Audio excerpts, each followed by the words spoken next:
Os ydych chi'n gofalu am rywun am o leiaf 35 awr yr wythnos, efallai y byddwch chi'n gymwys i dderbyn Lwfans Gofalwr.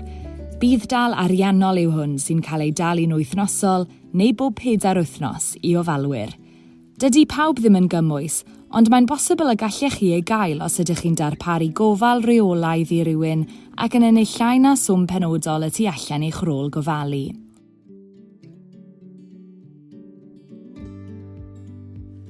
Bydd angen i chi fodloni amodau penodol mwyn hawlio.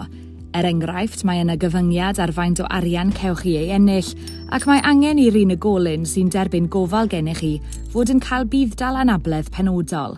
Mae'n werth edrych ar-lein i ddod o hyd i'r gyfradd bresennol a gwirio ydych chi'n gymwys. Os ydych chi'n dal i fod yn ansicr, mae croeso i chi gysylltu ag un o gynghorwyr Carers UK.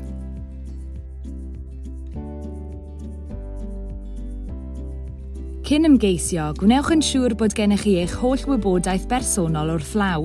Bydd angen y pethau canlynol arnoch.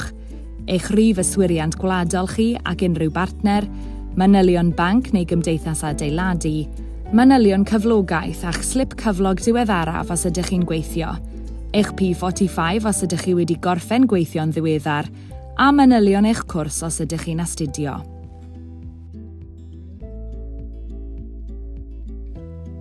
Gallwch chi hawlio Lwfans Gofalwr ar-lein, neu drwy archebu ffurflen bapur dros y ffôn, neu lwytho copi i lawr a'i argraffu eich hun. Mae'n bosibl archebu fformatau hygyrch hefyd. Ceisiwch roi cymaint o wybodaeth â phosibl.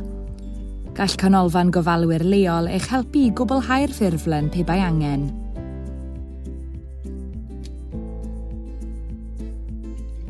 Gan ddibynnu ar eich amgylchiadau, efallai y bydd modd i chi ôl-ddyddio eich hawliad.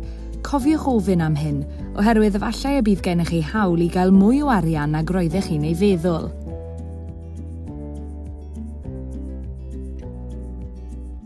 Efallai y bydd angen eich ffurflen a'ch dogfennau eraill arnoch chi nes ymlaen, felly cofiwch gadw popeth yn ddiogel.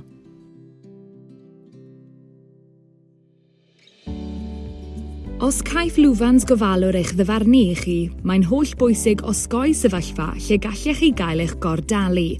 Gwnewch yn siŵr eich bod chi'n rhoi gwybod i'r swyddfeydd bydd daliadau perthnasol am unrhyw newidiadau i'ch amgylchiadau ar unwaith.